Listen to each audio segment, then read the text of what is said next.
लघु कथा रचनाकार के रूप में हमारे साथ मौजूद हैं पूनम वर्मा जी। आप रांची झारखंड से हैं। आप एक शिक्षिका हैं। गुंजित मौन लघु कथा संकलन में लघु कथाएं प्रकाशित हुई हैं उनकी। हिंदी में लघु कथाएं, कविताएं, लेख और संस्मरण आप लिखती हैं। साथ ही एक और भाषाओं में भी आप लिखती हैं, मैथिली और भोजपुरी भाषाओं में भी आप लिखती हैं। स्वागत है आपका पूनम वर्मा जी, झारखंड से। जी नमस्कार जी। मंच के सभी गुणीजनों को नमस्कार। और ये मेरा पहला अवसर है और मुझे लघु कथा लिखते हुए ज़्यादा दिन नहीं हुए हैं, 1 वर्ष पहले से ही लिखना शुरू किया है। सबको धन्यवाद देती हूँ कि मुझे ये अवसर इतना जल्दी मिला। पिछले 1 वर्ष से ही मैं लघु कथा परिंदे से जुड़ी हुई हूँ।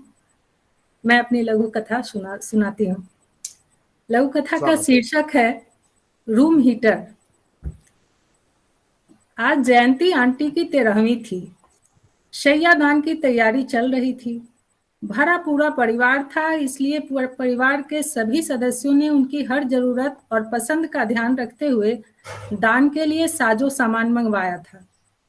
पंडित जी भी अपनी ललचाई नजरों से सभी सामान को निहार रहे थे और फूले नहीं समा रहे थे।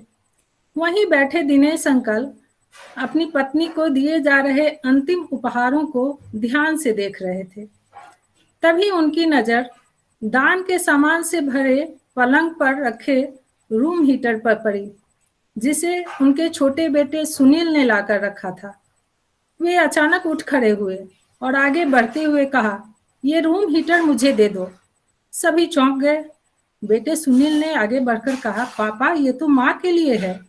लेकिन माँ को तो अब इसकी कोई जरूरत नहीं, पर मुझे है। मेरे मरने पर भले ना देना, पर ये मुझे अभी दे दो।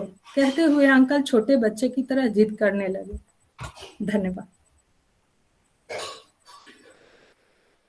बहुत सुंदर, बहुत सुंदर और बहुत बहुत धन्यवाद। आपने बहुत अच्छी लघु कथा पढ़ी। अब मैं हम आगे बढ़ते हैं। और हो सकता है आप सभी मुझसे सहमत ना हो, पर मैं पहले कह रही हूँ, मैं अपने विचार रख रही हूँ, तो सही गलत हो सकते हैं। इसके अलावा एक लघु कथा रूम हीटर, पूनम वर्मा जी ने लघु कथा पढ़ी। बहुत संक्षिप्त में बहुत स्पष्ट बात कही है। लघु कथा लिखने का तरीका मुझे बहुत अच्छा लगा। पूरी तरह ये और बहुत ध्यान देने वाली बात है कि इनकी लघु कथा में एक भी वाक्य लेखक की तरफ से नहीं आया है। पूरी तरह पूरा घटनाक्रम किरदारों के बीच में हो रहा है, जो कि बहुत महत्वपूर्ण है। फिक्शन अगर हम लिख रहे हैं तो ये सबसे महत्वपूर्ण बात है कि आप बीच बीच में बार बार जाके समझाने ना लगे पाठक को कि अच्छा ये हो रहा था, अभी उसको ये फील हो रहा था, उसको वो फील हो रहा था।